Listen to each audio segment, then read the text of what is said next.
Leah had always liked the feeling of being somewhere she wasn't supposed to be. Not in the criminal way, in the slipping through a crack in reality way. Rooftops at night, hotel stairways that smelled like chlorine and dust, service corridors behind museums with humming pipes and peeling paint. Paris fed that part of her. She moved there for grad school, half French and half American, and had fallen hard for most things tourists never saw. The ghost metro stations, the underground rivers, and the chalky air of quarries that hadn't seen sunlight in centuries. Her YouTube channel, below street level, wasn't big, but it was loyal. 20,000 subscribers who loved urban exploration, whispered rumors, and shaky flashlight beams skimming over forgotten places. For weeks, her comments had been full of the same thing. Do the real catacombs. Forget the tourist part, show us the real tunnels. Go to the knot, bet you won't. An unsigned network of tunnels under Paris where even the cataphiles, the hardcore locals who lived for the underground, said the walls changed when you weren't looking. Leah pretended to be annoyed with the idea, but she was already researching. That's how she met Roach. Roach wasn't his real name. Nobody believed it, but nobody called him out either. He was in his early 40s, gaunt and pale in the way people got when they saw more concrete than sunlight. He agreed to meet them in the Montparnasse Cafe, sliding into the booth across from Leah like he'd just surfaced from somewhere deeper. Nico was there too, fidgeting with his GoPro, and Inez scrolled nervously through offline maps on her phone. Julian, the last of the group, was late as usual, but he showed up halfway through, smelling faintly of cigarettes and printer ink from his copy shop job. You understand this isn't tourist stuff, Roach said, stirring his espresso without lifting his eyes. The parts under Dentfort, okay. That's a playground compared to where you want to go. That's why we're asking you, Leah said. We just want to find the knot, get some footage. We're not stupid. We'll be careful. Roach laughed once, very quietly. No one goes to the knot to be careful. He laid out what he knew anyway, like he wanted it out of his head. Most of the Paris catacombs are old limestone quarries, a honeycomb under the city reinforced over the centuries to keep buildings from collapsing.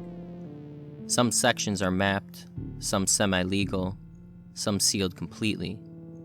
And then there are the places that aren't on any map. The knot got its name because every path seemed to fold back on itself. Cataphiles marked the walls with paint and arrows, left strings to follow back like underground breadcrumbs. But people still got turned around, came out hours later from entries they hadn't used, swearing they'd walked in straight lines. The problem isn't getting in, Roach said. It's knowing what you're looking at once you're there. He pulled a battered notebook from his bag and set it on the table. A pencil sketch took up the whole page, done in sharp, tense strokes. A junction of 4 tunnels, walls ragged and ceiling low. In the center, someone had drawn a circle filled with dense cross-hatching and 5 little human stick figures around it. You'll know you're close when you see this, Roach said, tapping on the page. People draw it as a warning. 5 that went in, 4 that came out. That kind of story. That's just an urban legend, Julian said. Like, don't whistle or the tunnel whistles back. Roach finally looked up. Whistling is disrespectful, he said. So is calling it a legend. He turned the page. There were rough notes in French along the margins, half crossed out. A few stood out. Sounds without source. The first names on the walls before. Never talked to the 5th. Let me be clear, he said. You want a route to the forbidden party rooms, the murals, the old ossuaries? I'll draw it right now. There's beauty down there. Music, art, people who respect the place. He pushed the notebook toward them just enough that Leah could see there were, in fact, other maps. But you want the knot. You're going alone. So you don't know the way? Nico asked, disappointed. I know the way, Roach said. I just don't believe the same people come back. For a moment, nobody spoke. The cafe clinked and hummed around them, warm and bright, miles above everything they were talking about. Leah's heart beat a little faster. "That's exactly the kind of sentence my audience loves," she said finally. "Can we at least take a photo of the sketch?" Roach's mouth twitched. "No photos," he said. "You can have it." He ripped the page out, folded it in half, and slid it directly into Leia's hand, closing her fingers around it like a pact. "Just, if you find the wall that sings," he added as he stood up, "turn around. Whatever you hear, whatever it says, don't answer it." Then he left, leaving 4 steaming cups and the feeling that the booth had suddenly gotten colder. They went in 2 nights later. Paris above was all rain-slicked streets and distant sirens. Below, it was chalk dust and breath. Leia's camera light cut a narrow tunnel through the darkness as she climbed down the narrow, illegal access shaft behind Nico. Rusted iron rungs, wet stone, the smell of mold and old smoke. Her chest buzzed with adrenaline, and the quiet glow of knowing she was exactly where she wanted to be. "Okay, we are officially under Paris," she said softly, voice both for her friends and her future viewers. "We're not in the official catacombs. This is one of the old quarry access points. Do not do this. This is extremely illegal. We have a guide in spirit." She wiggled the folded page in front of the camera. "But we're technically on our own." Inez came down last, closing the hatch above them with a hollow clang. The sound ricocheted down the corridor, disappearing into miles of unseen stone. They checked gear: 3 headlamps, 2 handheld flashlights, external batteries, extra SD cards, a printed copy of the sketch, multiple backup maps, chalk, a roll of bright orange tape. No GPS down here, no phone signal, just them, the map, and the city skeleton. They started walking. For a while, it was almost cozy. The tunnels in this part of the network were roughly hewn, chalky stone reinforced with low arches. Occasionally, they passed a carved pillar with ancient inspectors' marks. The walls were tagged with graffiti, cataphile nicknames, dates, crude drawings. The ground was mostly level, dust and a thin layer of scattered debris giving way to patches of water where the ceiling wept. "This is actually kinda nice," Inez said. "Like a terrible hostel." "5-star mold," Julian added. Leah filmed everything, narrating softly. The beam of her light drifted over a wall mural. A spray-painted skeleton lounging with a wine glass. Over it, someone had written, "To life, to death." They reached a wider gallery filled with stone blocks and old supports, the ceiling disappearing into darkness. Empty beer bottles sat in a neat row on a ledge, candle stubs pooled into hardened wax on the floor. "Party room," Nico said. "Told you it'd be fine. People come down here all the time." "The point is to go where they don't," Leah reminded him. She unfolded Roach's sketch under the light. The page had acquired a film of moisture, the pencil lines slightly smudged. She tried to match the drawn corridors to the blank ones around them. "Okay," she said. "The knot is supposed to be where 4 tunnels intersect at different angles, no supports. It'll feel wrong. That's what they say, at least." "Define wrong," Julian said. "Like the geometry doesn't line up. Roach said you'll know it when you see it." Leah replied. "First, we need the double arch with the skull graffiti. That's our last normal landmark." "Perfect," Nico said.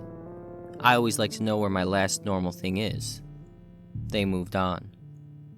The skull appeared 20 minutes later. It was spray-painted high on the wall between 2 stone arches, rendered with surprising care. Elongated jaw, hollow eyes, a crown tilted at an angle. Someone had painted a speech bubble next to it. "We all go down." "Last normal landmark," Leah said, a little too brightly. After this, we're officially off map. Technically, we were off map when we left our beds, Inez muttered. They ducked under the arches. Something changed after that, not in a dramatic movie way. No sudden wind, no flickering of lights, just a slow, creeping shift in atmosphere. The air felt heavier. Sound seemed to travel differently. Their footsteps came back to them with a slight delay, like an echo they had to think about at first. The graffiti thinned out, then stopped entirely. Okay, that's weird, Nico said quietly. Whole city of taggers and nobody feels like writing their name here? Maybe they just didn't want to jinx it, Julian said, forcing a laugh. They kept going. They heard faint music in the distance, a thumping bass line, a scattered cheer, the kind of noise that meant some forbidden party was happening in a nearby chamber. But when they followed the sound around a bend, it faded into nothing, and the tunnels were there undisturbed, dust lying thick where no one had walked in a long time.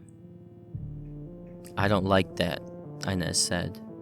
Sound doesn't just stop. Could have been air through a grate, Nico suggested. Our imaginations, we've been underground for what, an hour? 53 minutes, Inez said, checking her watch. Time still works, that's something. Leah adjusted the camera, pointing it down the corridor ahead. Okay, if anyone watching this knows more about underground acoustics than we do, drop it in the comments, she said. We're hearing things and, She stopped. The tunnel opened into a small, roughly circular room. There, on the far wall, drawn in blunt, exhausted strokes of charcoal, was Roach's sketch.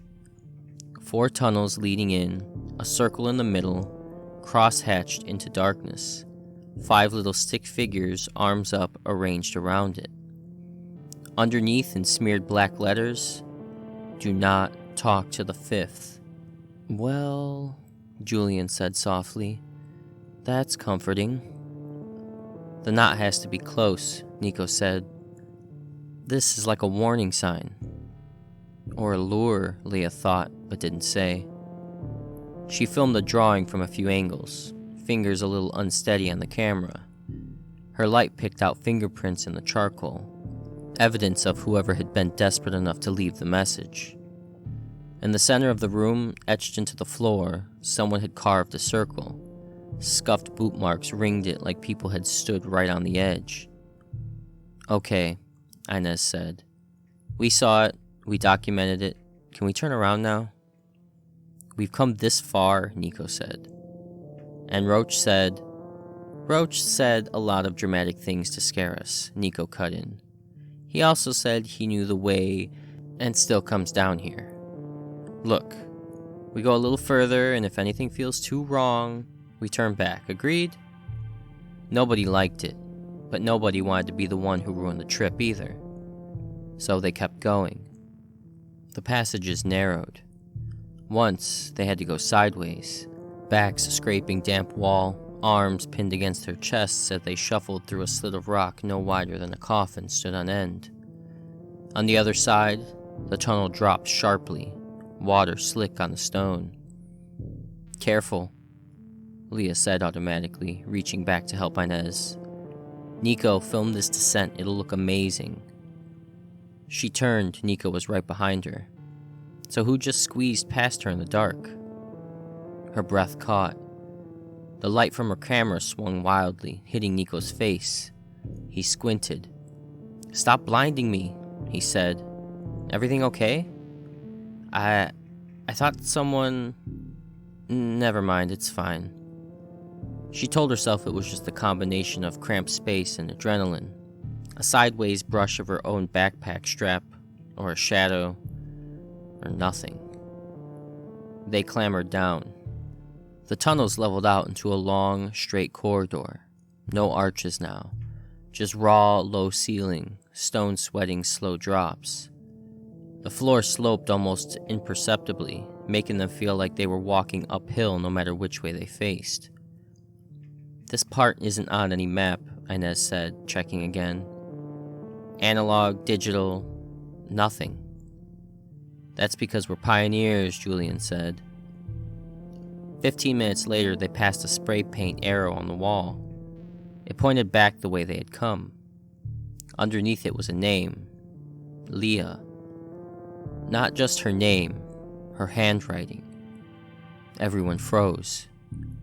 Did you do that earlier? Nico asked slowly. No, Leah said. Her voice sounded thin to her own ears. I haven't written anything on the walls, I swear. Maybe someone else named Leah? Julian started, but even he didn't sound convinced. Leah stepped closer, raising the camera. The way the E leaned forward, the way her hand always made the accent on the E heavier, like a little slash. It was like looking at her notes from class. Exactly the same. How would anyone copy your handwriting? Inez whispered. Leah reached out before she could stop herself, touching the name with one finger. The paint was dry. Okay, she said, pulling her hand back fast. I officially hate that. New rule, Nico said. We never split up. We mark our own path so we know what's actually ours, not whatever that is. He took the chalk from his pocket and drew a thick line below the arrow, pressing so hard the chalk squeaked. Then he added today's date, big and obvious. Real, he said. There, that's real. They walked on. The next time they passed the arrow, it was in front of them. Same wall, same arrow, same name, same date. Nico's chalk mark and the numbers copy-pasted like the entire tunnel had looped and set itself back down under their feet. Nope, I hate this. We did not turn around, Inez whispered. Julian spun in a full circle, sweeping his flashlight around. We didn't, he agreed. I've been paying attention. That crack in the ceiling, he pointed. I remember it. We walked past it, not back toward it. It was behind me. It's like we walked in a circle without turning, Nico said. Geometry doesn't work like that, Inez snapped, panic sharpening her voice. Nothing down here works like anything, Julian said. Leah tried to breathe evenly, feeling the camera strap digging into her neck. Okay, she said, forcing calm into her tone. We're freaked out, that's fair, but there has to be an explanation. Hidden side passage, optical illusion, something. Or the stories were right and this place is wrong, Nico said quietly. For a long moment they just stood there, listening to the soft drip-drip of water somewhere in the dark. Then Leah made a decision. We turn around, she said. Right now we go back the way we know leads to the access shaft. No more chasing weird noises, no more looking for the knot. We got enough. Nobody argued. They turned. They did not find the double arc with the skull. Instead, after 10 minutes of walking, they came to a junction of 4 tunnels. No supports, angles that hurt to look at, corners just a little too sharp, the ceiling dipping unevenly. The floor felt like it sloped in every direction at once. It made Leah's stomach lurch, like she was standing at sea in a storm. In the middle of the junction, 5 little circles of old wax marked where candles had burned out. Nico exhaled slowly. The knot, he said. This has to be it. No, Inez said at once. We turned around. We were walking away. We were walking away. Maybe it's like Roach said, Julian murmured. You don't go to the knot. It finds you. Or something equally comforting. Leah's headlamp flickered, then steadied. She did a slow, full rotation with the camera, filming each tunnel, the warped sense of space, the slick gleam of moisture on stone. When she watched it later, when other people did, they would say the same thing. something is wrong with that room.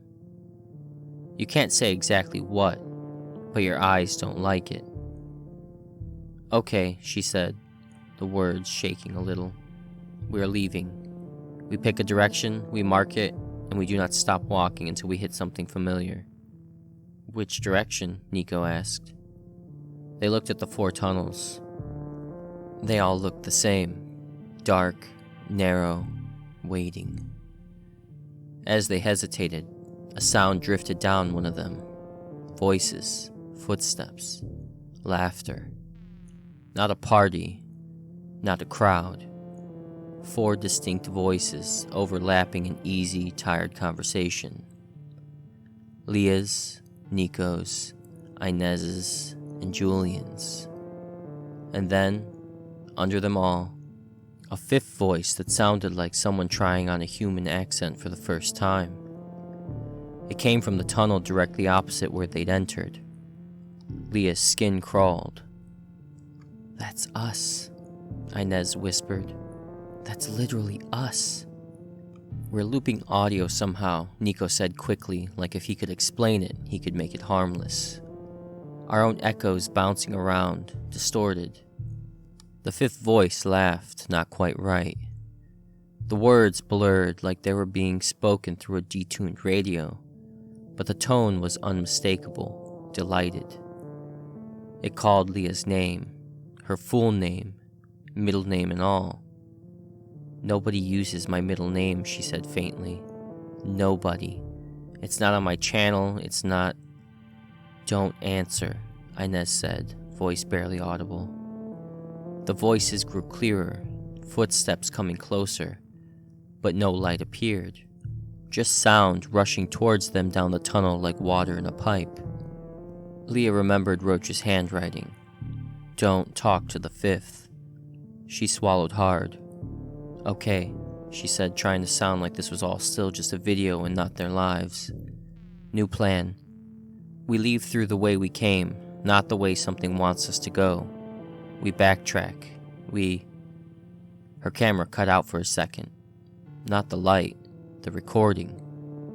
The little red dot at the corner of her viewfinder blinked off, then on again, like an unseen hand had pressed the button twice. When it came back, timecode jumped ahead by 3 minutes she didn't remember. Nico was now at the mouth of the opposite tunnel, the one with the voices. He stood perfectly still, head cocked, listening.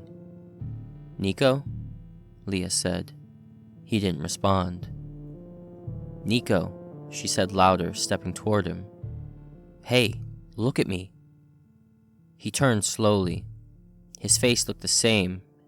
His expression did not. Nico was the type to always have some tension in his jaw, some mischief in his eyes, a little half smile tucked away even when he was scared. This face was smooth, like someone had ironed out all the usual lines of it. Why are you calling from over there? He asked, and his voice was Nico's voice, but not in the right rhythm. The words landed in the wrong places. You're next to me. Leah's hands went cold. I'm right here, she said, by the center. You walked off. You heard us, didn't you? The not quite Nico tilted his head again. We're all here, he said. All 5 of us. We've always been 5. Behind him, deeper in the tunnel, the undertone voice chuckled, low and pleasant. Julian swore under his breath and grabbed Inez's wrist. Leah, he hissed. We need to go. For once, she didn't argue. Later, when people slowed the footage down and went frame by frame on their laptops in the dark, they would say you can see the exact moment Nico changes. He's normal in one frame, mouth open to crack a joke. The next frame, his eyes are just a little too wide, and the tiniest shadow of a smile curls at the corner of his mouth, not connected to anything he's saying. No one can explain the 3 minutes missing in the time code. No one admits they can hear their own voice under his. They chose the tunnel to the left of their entry point, if only because it was the one the voices weren't coming from. They fled, No filming now, no careful documenting, just stumbling, blind in their own pools of light, breaths harsh and hot in the cold air. The tunnels seemed to tilt under them like drunk floors. Sometimes steps sounded right behind Leah when she knew no one was there. Twice her shoulder brushed stone where there hadn't been a wall before. "Follow the chalk," she gasped. "We drew arrows, we..." The next arrow they saw was a perfect copy of Nico's marks. Only this time, the name beneath it wasn't Leah. It was Nico. Then, a little further on, another arrow with Inez beneath it, in her handwriting. Then Julian, again, exact. "Stop it," Inez whispered, voice cracking. "Stop writing our names on the walls." "I'm not," Julian snapped back. "I'm busy not having a heart attack, thanks." Every arrow pointed forward, forward, forward. None pointed back. The walls began to hum. At first, Leah thought it was her blood rushing in her ears, but as they moved, the sound grew clearer, a low, continuous tone that thrummed through the stone and into her bones. It wasn't mechanical. It wasn't like trains or fans. It was closer to a held note. Someone singing on the edge of hearing. The singing wall. Roach's voice came back to her in a rush. "If you find the wall that sings, turn around. Whatever you hear, whatever it says, don't answer it." "I think it's all the walls," Julian said hoarsely. He wasn't wrong. The sound didn't have a direction. It was just there, in the stone, in the air, in their teeth. It modulated the way a person's voice does when they're humming and trying different pitches, seeing what feels good. Then, beneath the hum, words began to form. They weren't in French, they weren't in any language Leah knew, but the meaning flooded her anyway, bypassing words altogether. "Stay. We waited. We need all 5. The hum vibrated in her chest like a second heartbeat. She realized with a cold clarity that cut through her panic that the tunnels weren't just disorienting. They were listening. They were shaping themselves around the group, just as surely as water shapes around things thrown into it. The names on the walls, the voices calling from ahead, the mimic Nico, tilted toward a 5th presence. The underground wanted a pattern. Above, Paris had its neat grids and arrondissements and avenues radiating from traffic circles like spokes. Below, the city wanted circles of its own, sets of 5 walking forever in knots. "Don't answer it," Leah said out loud to herself as much to the others. "Whatever you hear, don't answer." "You already did," the hum seemed to say, "when you came down here, when you listened." At some point, they lost Julian. It happened like this. One moment he was right behind them, muttering under his breath, flashlight beam jittering against the wall. The next, his light was gone. They turned in a panic, shouting his name. The echo came back, wrong, delayed and too loud, like it was answering from much further than the few meters he had been away. The hum sharpened. She realized too late that she'd just given the tunnels another sound to wear. For a second, there was silence. Then, somewhere ahead in a patch of darkness no light could reach, something that sounded like Julian laughed and said, "I'm fine, keep going. We're almost there." "Don't," Inez whispered, gripping Leia's arm so hard it hurt. That's not him." Leah believed her, because Julian never said, "We're almost there, down here." Julian didn't sound that relieved. He never had a chance to be relieved. The footage hiccups again around this point. Timestamps jump. Audio glitches. People on forums argue about whether that means anything or if it's just memory cards freaking out. If you listen close with headphones, some swear you can hear 5 sets of footsteps, not 4, in one of the corrupted clips. Others say it's 6. They did eventually find the double arch with the skull again, only it was different now. The skull's eyes had been filled in with dark paint, dripping like melted wax. The crown was gone. The speech bubble had a new phrase added under the old one. "We all go back up." "We're close," Inez croaked. "We're close. We just need the access shaft," and then her voice trailed off. In the dim beam of her headlamp, Leah saw her staring at something on the stone just below the skull. 4 names: Leah, Nico, Inez, and Julian. And the 5th added at the end in a cramped, desperate scrawl: Roach. The letters overlapped each other like someone had carved them too fast, too hard. For the first time, it occurred to Leah that maybe Roach hadn't stayed away from the knot.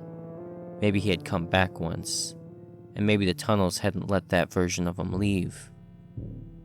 "Don't stop," Leah whispered. "Don't think about it. We're almost out." Somehow, the air felt thicker now, heavier, like the kilometers of rock above them were leaning down, listening for one last word. They reached the access shaft with their lights dimming and their legs shaking. The rungs looked exactly as they had before, rusted, wet. Leah put a hand on the lowest one and felt a tremor run up through her all the way up her arm. The hum rose, just a notch, as if disappointed. Something in the stone behind them took a breath. "Go," she said. "Go, go, go." Nico climbed first, then Inez. Leah waited at the bottom until she could see their foot soles vanish through the hatch above. She was about to follow when the singing wall shifted tone just for her. It formed her mother's voice. "You never call anymore. Stay a little longer." Every muscle in her body screamed yes. Every instinct screamed no. She dug her nails into the rung so hard her fingers ached. "Not answering," she said through her teeth. "Not this time." The tunnels hummed like an angry beehive. Then the burst of light blinded her as someone opened the hatch fully above, letting in the pale glow of a Parisian night. "Leah," Inez shouted down. "Move!" She climbed. For a second, the metal under her palms felt like it was softening, like it wanted to close over her hands and pull her back down. Then she was through, rolling onto the cold, wet pavement of the alley above ground, gasping as if she had been underwater. The hatch slammed shut. The hum cut off. Paris came roaring back. Traffic, distant sirens, the muffled bass of a bar down the street. They were out. 3 of them. The official story is simple. 4 went down, 3 came back, and 1 was never found. That's what Leah told the police when they asked why she'd gone into a restricted area and why the 4th member of their group wasn't with her. That's what she told herself when she lay awake at night, listening to the radiator gurgle like subterranean water. It's hard to explain why she didn't show them the footage right away. Maybe she thought they'd take it and never give it back. Maybe some small, twisted part of her knew the tunnels wanted to be seen. The video finally went up 6 months later. She told her viewers she'd been sitting on it because it was too personal, too intense.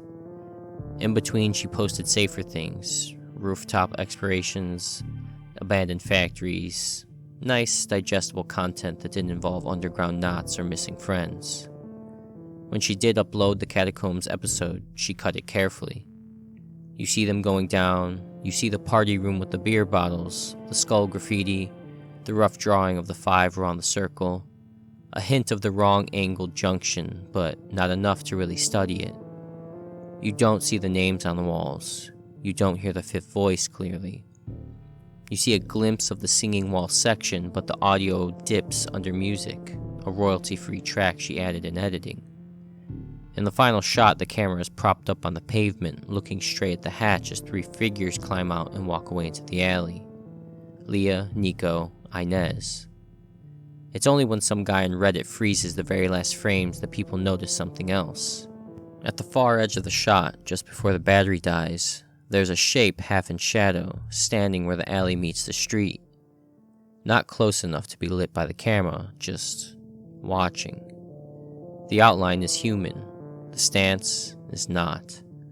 Its head tilts just like Nico's did. If you brighten the frame, if you adjust the contrast and squint, you can make out just enough detail to make yourself sick at 3 a.m. It looks like a fifth person. Its smile is too smooth, and it's standing in the part of the image that lines up eerily with the viewer's own reflection if you're watching on a laptop in the dark. That's when the conspiracy threads start. Here's the part they don't know. Leah doesn't remember parts of that night anymore.